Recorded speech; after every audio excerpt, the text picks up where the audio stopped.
Bueno, muchas gracias a todos. Le agradezco a Francisco, a Esteves, a Pedemonte, a los aquí presentes, a la Universidad de Congreso, a los concurrentes de la Universidad de Cuyo.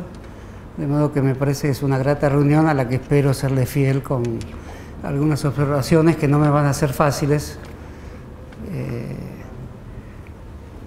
porque es cierto que en el curso de una larga carrera universitaria no dejé de pensar problemas de la arquitectura, y siempre lo arquitectónico, la arquitectura como profesión y como historia me interesaron. Y también es cierto que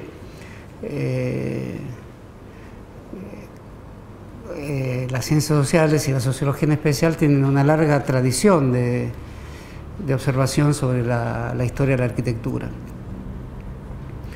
Lo que no es seguro es que yo pueda satisfacer este cruce, que es un cruce dramático de dos conocimientos que se buscan, probablemente se encuentran tanto como se rechazan a lo largo de una enorme historia, que es la historia de la ciencia y de los conocimientos humanísticos a lo largo de muchos siglos. De modo que es una gran responsabilidad hablar de este tema. Había pensado, para comenzar, es un comienzo que se basa en recuerdos de lectura y de grandes lecturas también, una anécdota parisina que forma parte de los estudios sobre la ciudad, sobre lo urbano, de uno de los grandes sociólogos alemanes, Georg Simmel. Y la anécdota es menuda, es una anécdota menor, aparentemente desdeñable, y se refiere a un curioso personaje en París que a finales del siglo XIX espera en su casa vestido de gala, de jaquette, para ser convocado a algunas de las innumerables reuniones que ocurren en la ciudad, formadas por 13 personas. El número 13 es un número que en todas las culturas contiene el maleficio y la predestinación de algunos de los males que podrían ocurrir a cualquiera de los asistentes, de modo tal que este personaje que espera tiene una función, es el 14, el Deuxième Quatorzième. Espera ser llamado para romper el maleficio en aquellas reuniones compuestas por 13 personas. Por lo tanto, vestido con su mejor indumentaria, tiene que estar preparado además para asumir toda clase de conversaciones. Puede ser una reunión de arquitectos, una de sociólogos, otra de jugadores de bolita. Para Simmel, este ejemplo revelaba la esencia de la ciudad. No sé si la esencia de la arquitectura, esto no es lo mismo la arquitectura que la ciudad, porque la arquitectura es un sistema de conocimientos basados, entre otras cosas, en la existencia y en la creación de ciudades. Pero para Simmel definía también la arquitectura, este sentimiento de una persona que tiene tal incumbencia en la definición de una función tan específica como irrisoria. Y ese 14 es visto como el emblema de la ciudad como abstracción. La división de trabajo en la ciudad podría ser tan rigurosa y tan humorística, puesto que este es un ejemplo humorístico. Este ejemplo está en las novelas de Balzac, y lo menciona Mansilla en La excursión a los indios ranqueles también, porque es un ejemplo. Mansilla era un dandy, es un ejemplo de los hombres de mundo, de la mundanidad de una ciudad. Una ciudad, dice Simmel, si tiene esta clase de personajes, tiene que ser necesariamente una abstracción.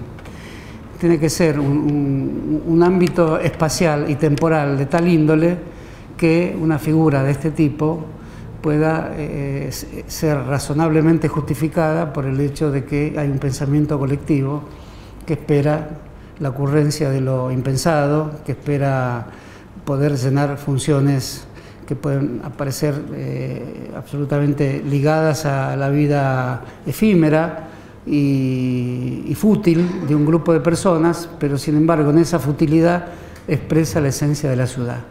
Es decir, llena un vacío que sería absurdo pensado desde las clases populares, pero no es absurdo pensado desde una metrópoli contemporánea, con sus grandes flujos de masas, sus grandes medios de transporte, Es un ejemplo pensado para las ciudades donde comienza la vida industrial. Es un ejemplo, de alguna manera, vinculado a la ciudad como abstracción o como mentalidad colectiva, pero al mismo tiempo rechazando la ciudad industrial modernizante. Es un ejemplo aristocrático de la ciudad.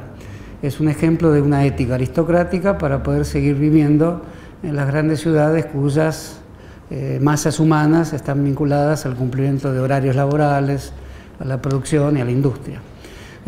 No es un ejemplo arquitectónico, pero es un ejemplo interesante de las situaciones a las que la ciudad somete a todos los ciudadanos. Podemos definir la ciudadanía como el uso de los derechos políticos, pero al mismo tiempo el ciudadano se sumerge en masas anónimas, convive en medios de transporte de una manera anónima, y la salida del anonimato, que existen las salidas del anonimato, en general se producen a través de fórmulas muy parecidas a las del décimo 14, a través de los medios de comunicación que extraen de las grandes multitudes de vez en cuando una figura para sus 15 minutos de fama o de gloria, que eso de alguna manera también supone la enorme abstracción que son las sociedades metropolitanas y los grandes espacios metropolitanos.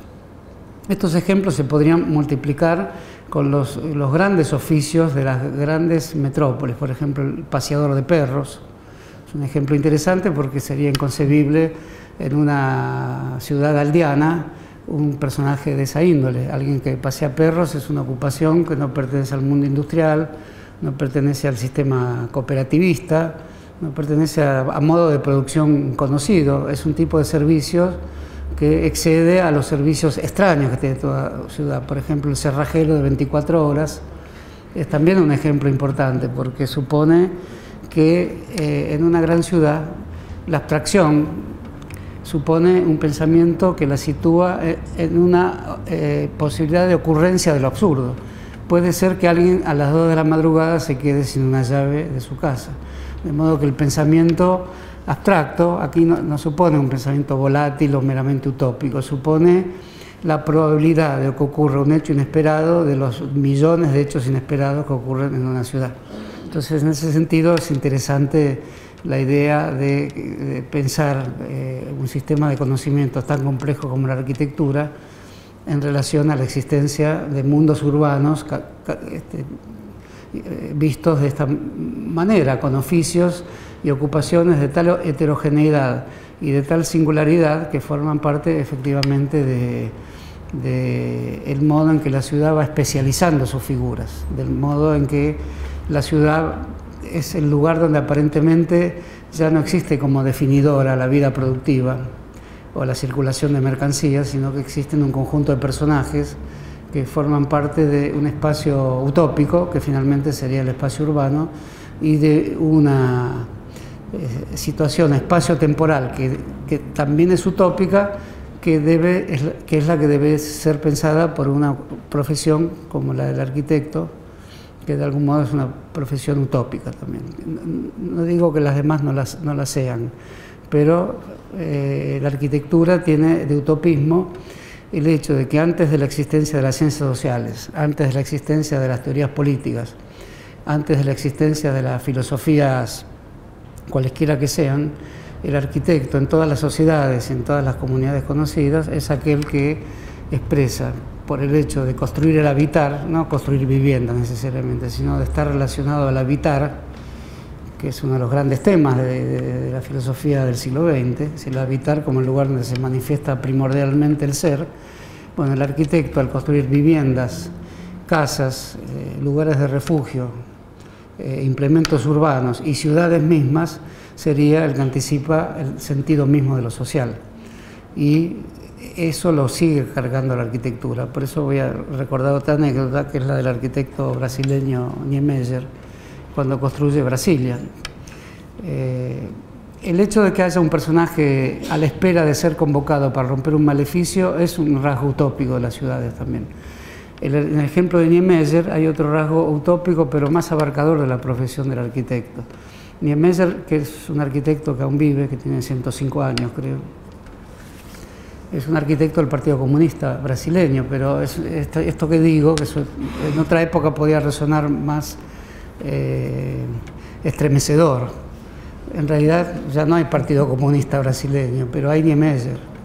Y lo que la izquierda brasileña ha transportado hacia la vida de Niemeyer es un sentido utópico de la transformación social. Y para Niemeyer, que es un gran discípulo de Le Corbusier, construir una ciudad está antes que la transformación social e invita a la transformación social, no es un tema de los políticos. La transformación social, el gobierno del mundo, el gobierno de las naciones, comienza por una ciudad y por la construcción de la ciudad, y obliga al arquitecto, como constructor de ciudades, a pensar el conjunto de las relaciones entre el Estado y la sociedad. Es decir, el arquitecto estaría antes que Aristóteles, que Platón o que Maquiavelo. No antes que Maquiavelo piensa las ciudades, en realidad es un pensamiento que surge de la ciudad de Florencia.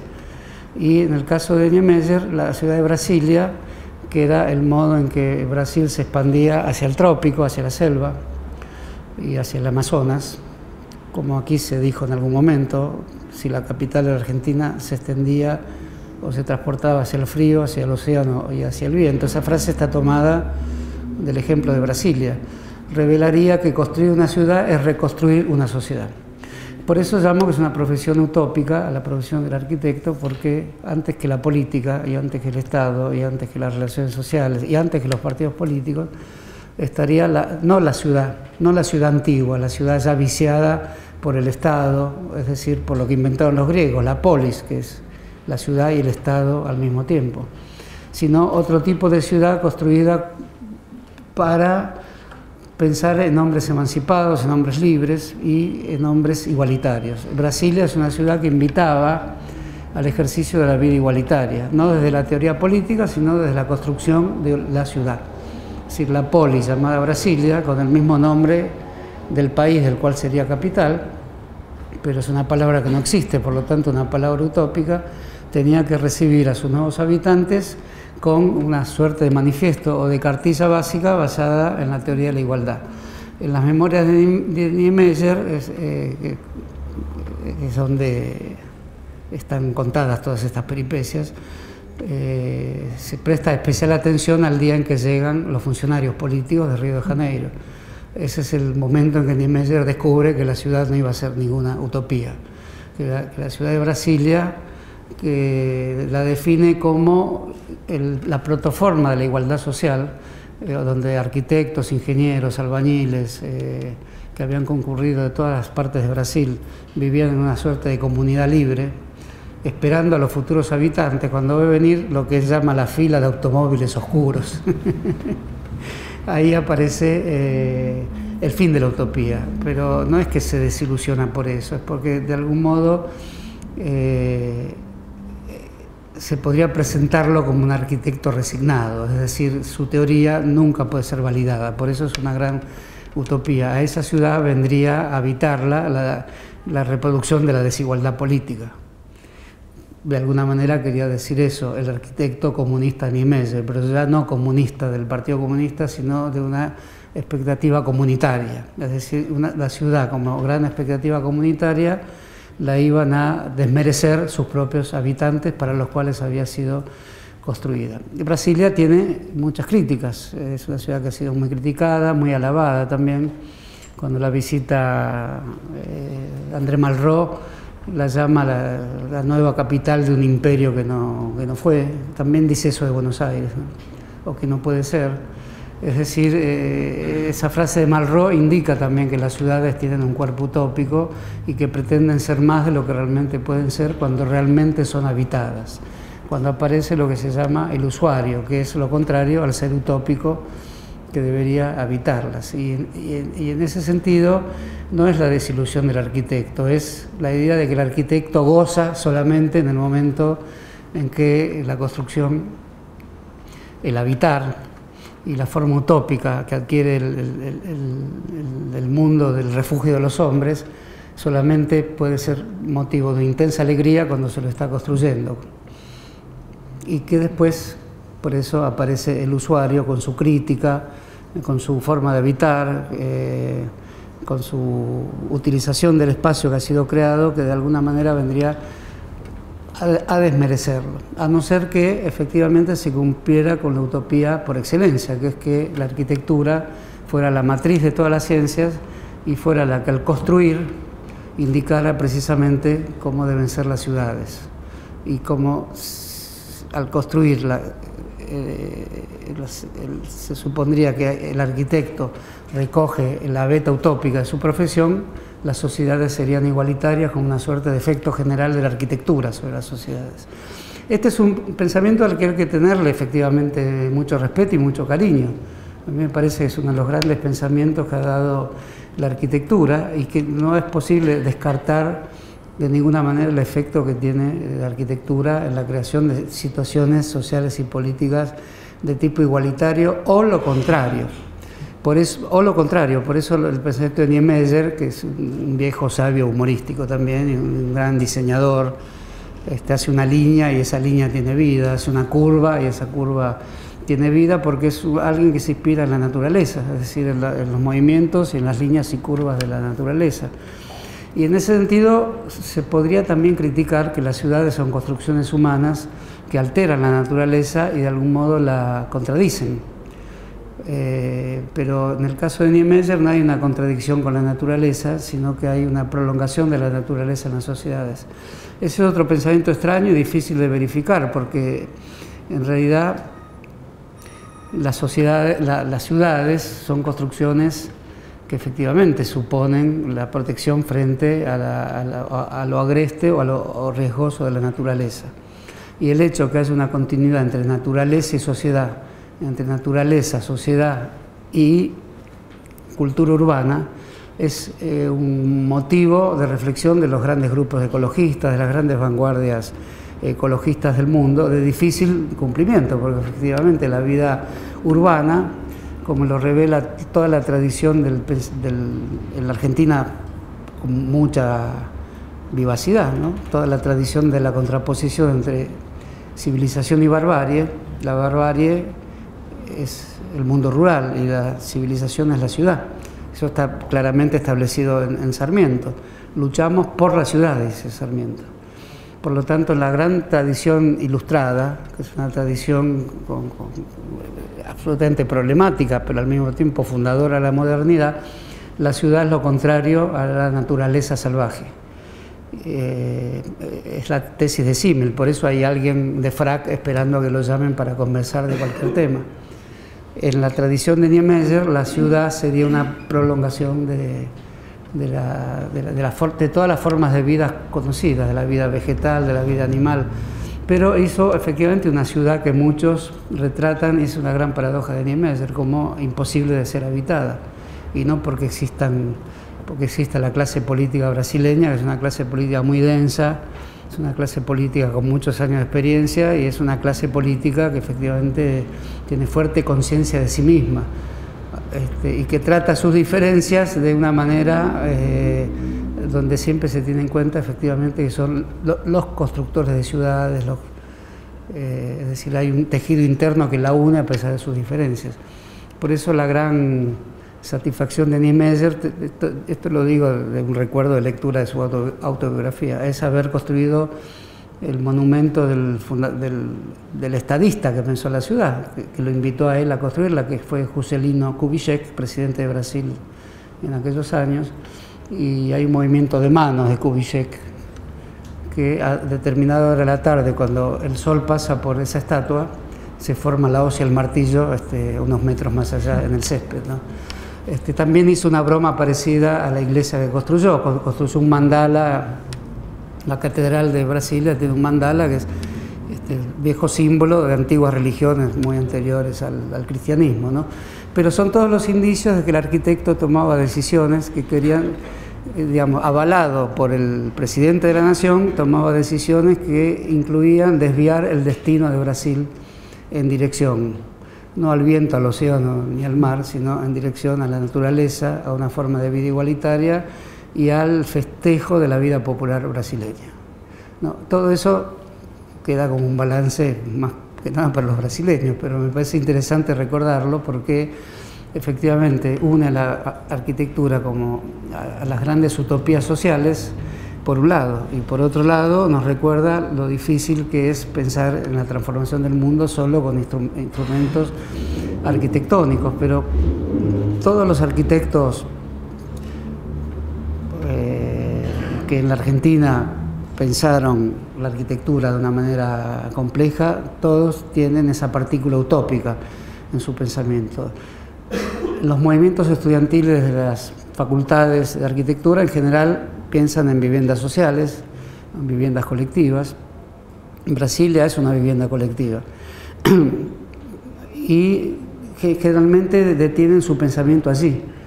En el caso de Niemeyer, la vivienda colectiva tenía que ser parte de una vanguardia arquitectónica, por eso la ciudad tenía que tener ese tipo de grandes bloques y tenía que tener un indicio cósmico.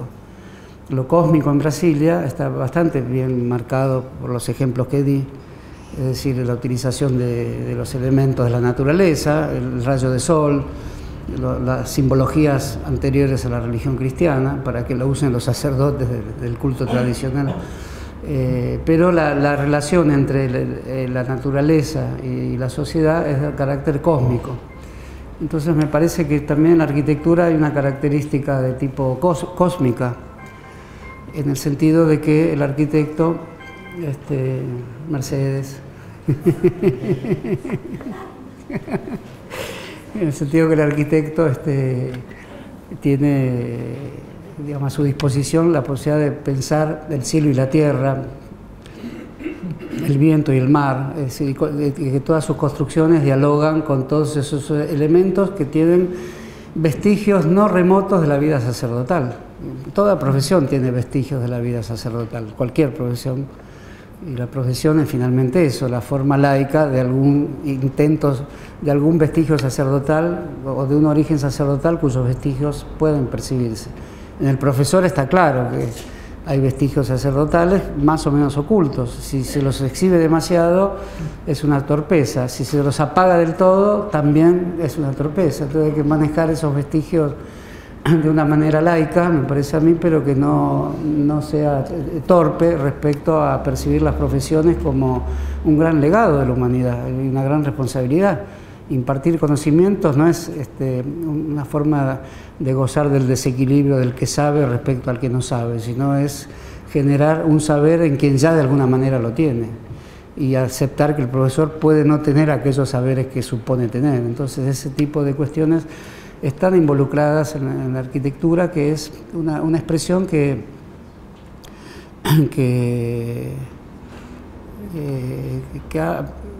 no se sostiene solamente en el arquitecto profesional que sale de las universidades y que ha pasado a la informática. Los informáticos suelen usarla por arquitectura, quiere decir construcción sobre la tierra o algo así. Acá los arquitectos presentes después me lo aclararán. De modo que el impulso constructivo como tejido de relaciones y tensión entre relaciones es habitual hoy en el lenguaje informático, así como Foucault colocó la palabra genealogía o la palabra arqueología, las dislocó hacia el lado del pensamiento. La arquitectura no está ligada necesariamente en lo que sus profesionales llamarían la historia del pensamiento, pero explorando un poquitito en la arquitectura aparece la historia del pensamiento, ¿no? Entonces, en ese sentido, la noción de ciudad y la noción de que la teoría política y la filosofía se condensa en un impulso constructivo, en lo que se supone que es el saber sobre lo tectónico, el soporte, la tierra, lo que se mueve, lo que es la forma de vida, en última instancia, hace de los arquitectos, del modo en que sean que practiquen su profesión, sujetos de una herencia de tal complejidad que prácticamente los conocimientos válidos que uno entiende como tales son los que atraviesan y tienen capacidad de atravesar todos los demás conocimientos. Por eso interesó tanto a los sociólogos, interesó tanto a la sociología y se escribieron tantos tratados de sociología urbana consultando con arquitectos. La historia de la sociología urbana es un poco esta historia que estoy tratando de señalar, con muchos efectos de gran importancia en la Argentina. Por ejemplo, toda la obra de Ezequiel Martínez Estrada. Es de algún modo una obra de fuerte rechazo a la idea de construcción de las ciudades por parte de arquitecturas que no se sostendrían en los cimientos efectivos de la tierra. Obras como La cabeza de Goliat, que se refiere a Buenos Aires, como las grandes construcciones que, en vez de tener relación con los procesos que surgen de una vida anterior, que es una mistura de la vida sin ley, de la vida en el campo, de la vida vitalista, que hace de la vida entre los hombres algo que aún no salió de la naturaleza. Las ciudades vienen también a cortar eso, en Martínez Estrada. Por eso es La cabeza de Goliat, donde terminan todos los ferrocarriles, los sistemas de comunicación, el sistema financiero. Y la gran frase que tiene Martínez Estrada sobre la ciudad de Buenos Aires, como es sabido, es un personaje de tipo profético, pero porque piensa arquitectura. No es fácil pensar la arquitectura en las ciudades y no tener algún tipo de pensamiento levemente profético. Su frase es: a Buenos Aires hay que destruirla y construirla en otro lugar. La primera parte de la frase es tremenda, la segunda deja algún consuelo: construirla en otro lugar, ¿no? Hacía a la infelicidad de la nación. Por eso toda la obra de Martínez Estrada va en paralelo a la de Scalabrini Ortiz, aunque a Scalabrini Ortiz le interesa de otra manera esta cuestión, pero también aparece la ciudad de Buenos Aires más tiernamente tratada. En El hombre que está solo y espera, la ciudad de Buenos Aires la trata con más ternura, pero es una ciudad metafísica, también cósmica, que se sostiene solamente porque es posible en su interior entablar amistad. Si no fuera posible entablar amistades, no habría ciudad que valga, y Buenos Aires tienen que rescatar de algún modo esas pequeñas comunidades de amigos. Es un pensamiento más comunitarista. Y del mismo modo, en términos económicos sociales, que Buenos Aires condense las funciones generales del país, desde el punto de vista jurídico, económico, comunicacional y cultural, también se lo ve como una anomalía. De modo que estamos siempre dentro del pensamiento de si una ciudad está expresando o no el sentimiento de cambio general de la población. ¿Y qué se piensa sobre una ciudad? Basta preguntar en cualquier lugar de las provincias qué se piensa de Buenos Aires, y ahí extraemos prácticamente algo irresuelto de la historia argentina, pero también extraemos pensamientos de tipo arquitectónico, es decir, estos restos y vestigios que quedan de mundos muy antiguos, donde una profesión que no parece estar vinculada a la política puede tomar decisiones que hagan a la felicidad o infelicidad de los hombres, o la igualdad o la desigualdad de las sociedades. Si me atengo a las conversaciones que uno escucha a diario en Buenos Aires sobre los contrastes sociales, es evidente que aparece también este mismo rasgo utópico. Cuando se dice Puerto Madero, aparece un rasgo utópico muy marcado. Los constructores de Puerto Madero también pensaron en un tipo de ciudad dentro de la ciudad, en una ciudad más protegida de la ciudad real. En algún momento Puerto Madero va a ser tomado por la ciudad real. Eso va a ser inevitable. La ciudad real son tentáculos invisibles que están en todos lados. Pero como hay dársenas, hay un control de una seguridad que es diferente. Está la prefectura, no la Policía Federal. Es decir, Puerto Madero tiene como otra jurisdicción. Se llama de ese modo, es decir, Puerto Madero tiene el nombre del constructor del puerto de Buenos Aires, y es un sector destinado, como toda ciudad, porque toda ciudad se piensa a sí misma y distribuye tareas. La división de trabajo en una ciudad, ¿quién la legisla? ¿El edil, el concejal, el diputado de la ciudad? Sí, puede zonificar, están las zonificaciones, pero es algo mucho más fuerte, más enérgico y más vital que las zonificaciones. Las zonificaciones hacen a la especulación inmobiliaria. Por eso es el lugar de más fuerte debate de los legisladores de la ciudad. Los que legislan sobre la ciudad están legislando sobre una parte importantísima del capitalismo, o sea que es el capital financiero vinculado a la especulación inmobiliaria. Entonces los legisladores de la ciudad tienen una gran responsabilidad, pero la división de trabajo en una ciudad la produce el mismo habitante: la zona de los libros, la zona de los cines, la zona de las tintorerías, la de los repuestos de autos. Y Puerto Madero es una división interna en la ciudad, una división que la ciudad no ha asimilado. Es un emblema extraño en la ciudad, es un injerto basado en una gran arquitectura utópica y vanguardista, con el puente que construyó este arquitecto catalán, el Puente de la Mujer, y con calles que tienen todos nombres de heroínas femeninas de la historia argentina, lo cual también es una fuerte especialización. Ninguna ciudad consigue especializar los nombres de sus calles, porque hablo de Buenos Aires, que es la que conozco.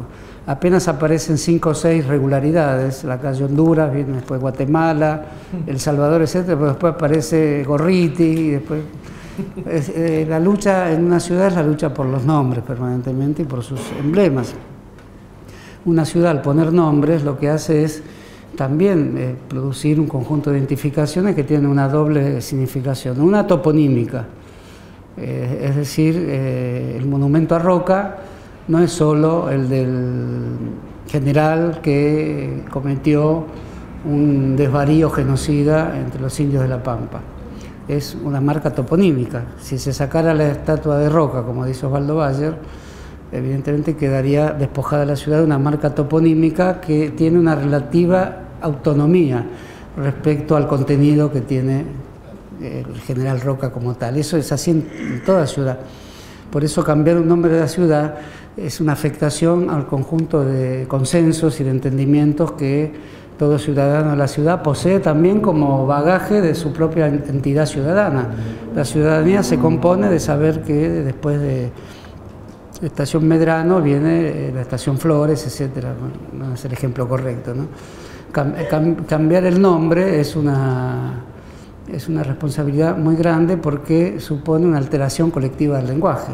En Buenos Aires hay muchas personas que siguen llamando Cangallo, y no por oponerse a Perón, simplemente porque está escrito del lenguaje. Entonces una ciudad es un conjunto de signos del lenguaje también.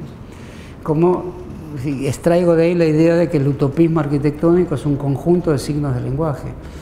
Entonces es inevitable que se cambien nombres, pero solo la segunda y la tercera generación lo incorporará, no como el general Perón, aquel que hizo tal o cual cosas con las que estoy o no estoy de acuerdo, sino como algo que está absorbido ya por la ciudad. No ha pasado con Puerto Madero, es decir, Puerto Madero no ha sido absorbido por la ciudad y ha perdido un poco el trazo de la historia del nombre, que es el constructor del puerto, en un gran debate con el ingeniero Huergo. La construcción del puerto de Buenos Aires es un gran debate arquitectónico y entre ingenieros. Es uno de los grandes debates de la historia de la ingeniería en la Argentina. Y la réplica de Puerto Madero es la Villa 31, que tiene una vivacidad que no tienen muchas ciudades. Y es el lugar que no es fácil pensar, porque se dice, hagamos un barrio. Este es el lugar del padre Mujica. Es el lugar de la inmigración paraguaya, el 80% son paraguayos o bolivianos. De modo tal que es un lugar incómodo para pensar. Ahí los argentinos son minoría. Entonces, ¿cuál sería la opción del ciudadano correcto de Buenos Aires? Pensar que hay una habitabilidad que se refiere a personajes extraños al país, o es una oportunidad, ese lugar llamado Villa 31, o antes Villa Miseria, o villas de emergencia, para pensar Latinoamérica de otro modo. Y por otro lado, arquitectónicamente, es una ciudad medieval, es una ciudad extraordinaria y frágil, es una ciudad donde cuando se pasa por eso uno piensa, ¿y esto cuándo se va a caer? Y no se cae, va por el 6º piso, porque son todos albañiles muy expertos, son albañiles paraguayos y bolivianos que uno no sabe cómo, pero logran que la ciudad no se caiga. Entonces esa ciudad con estrechas callejuelas, con es una réplica exacta de Buenos Aires, es una maqueta de una Buenos Aires utópica, de gente inmigrante, en general trabajadora, con todo lo que tiene toda ciudad. Por ejemplo, las oficinas de odontología abundan más que en la ciudad, porque efectivamente son personas que quieren progresar y con malas dentaduras no se consigue trabajo.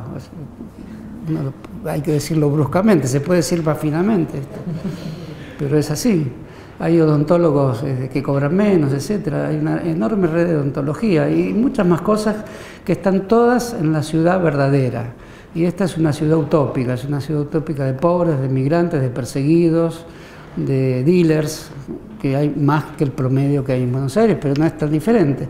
De modo que la inversión de Puerto Madero es casi igual que Puerto Madero, porque desde el punto de vista de la especulación inmobiliaria es la misma que Puerto Madero. Y en proporción valen más esos cuartitos que se construyen en la Villa 31 que los de Puerto Madero.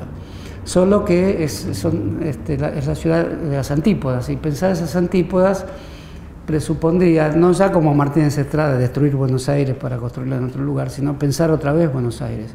Pensar desde las antípodas, reabsorber Puerto Madero, porque Puerto Madero tiene la misma mala fama que tiene Villa 31 entre la clase media porteña sentada, la de Caballito, por ejemplo. Una, porque es un exceso, son los habitantes que además están ligados a la corrupción o a la vida política. Y en la Villa 31 la amenaza exterior, estos que no sabemos quiénes son, que construyen torres como la Torre de Pisa. Y bueno, son dos visiones profundamente fundadas en prejuicios sociales, en ideas urbanas, en concepciones de cómo debe ser una ciudad, que están bastante al margen del debate político argentino, pero no al margen del pensamiento vivo de la vida de una ciudad. Se piensa todos los días sobre eso. Ser ciudadano es pensar sobre la ciudad. Cuando uno pasa por el edificio Barolo dice, ¿y qué le picó? ¿Cómo hizo esto? Ustedes saben que lo hizo el arquitecto Palanti en los años 20, y es la Divina Comedia del Dante. Tiene todos los simbolismos de la Divina Comedia. Abono mi tesis de la arquitectura como una gran utopía literaria también. ¿Qué pensó Palanti cuando construyó el Barolo y después en Uruguay? Pues tenía una obsesión, construyó el edificio Solís, ¿no? Casi igual. Y los arquitectos tienen una especie de un lado de locura, perdónenme acá los compañeros de arquitectos, lo digo en el mejor sentido. Es decir, un buen arquitecto tiene que ser un poco loco, eso me parece a mí. Por ejemplo, Peli, esto de llegar al cielo, hacer esos rascacielos, el nombre ya es antiguo, pero rascar el cielo es una idea, hay una cierta blasfemia en rascar el cielo. Es decir, las torres patronas que construyó en un país insólito para un tucumano, ¿no? ¿Cómo va a construir ahí? Y sin embargo hay un pensamiento que es un pensamiento voluptuoso, que tiene algo de diálogo con entidades extrañas de la naturaleza, por eso empleé la palabra cosmos. Eso me parece que es un poco lo que hace Peli, y es uno de los estudios de arquitectura más importantes en Nueva York. Cuando se es un estudio de arquitectura muy importante, ahí circula mucho dinero, circula el capitalismo, no el que dice la clase media, invierto en ladrillo, circula el capitalismo abstracto. Ahí esos edificios son como una abstracción financiera, por eso las Torres Gemelas en gran medida fueron atacadas por ser un gran símbolo. Lo digo también bruscamente, las Torres Gemelas eran un gran símbolo y el ataque fue otro gran símbolo. Póngale siniestro símbolo si quieren. Pero de algún modo la arquitectura estaba presente ahí, de la peor manera. Estaba presente en un ataque totalmente injustificado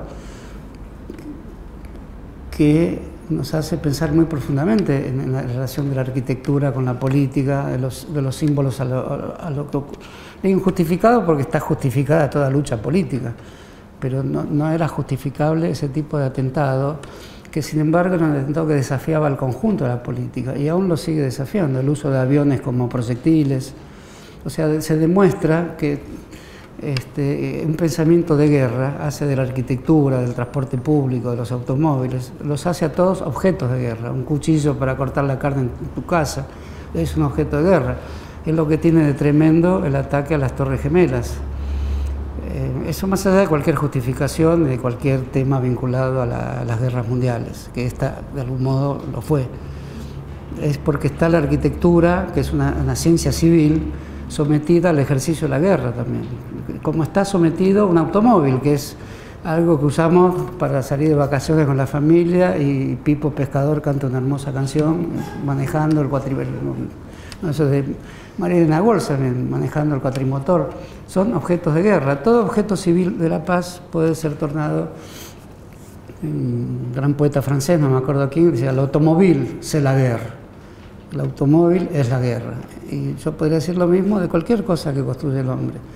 Es decir, ese desplazamiento de un objeto hacia la guerra no hay que asustarse. La política civil, la política democrática y la política de las instituciones estatales públicas, en el fondo se reduce a una sola cosa, me parece, a impedir ese desplazamiento. Porque ese desplazamiento está latente en todo lo que hace cualquiera. Y lo que hace un arquitecto, seguro también, porque es efectivamente o es o una utopía igualitaria o son utopías de guerra. Basta pensar en los arquitectos del... no me acuerdo quién, bueno, los famosos arquitectos del nazismo, que pensaban los edificios como edificios que presidían una suerte de composición militar de la ciudadanía. Eran grandes edificios de características monumentales que tenían casi una forma de objetos, instrumentos e implementos militares de características bélicas.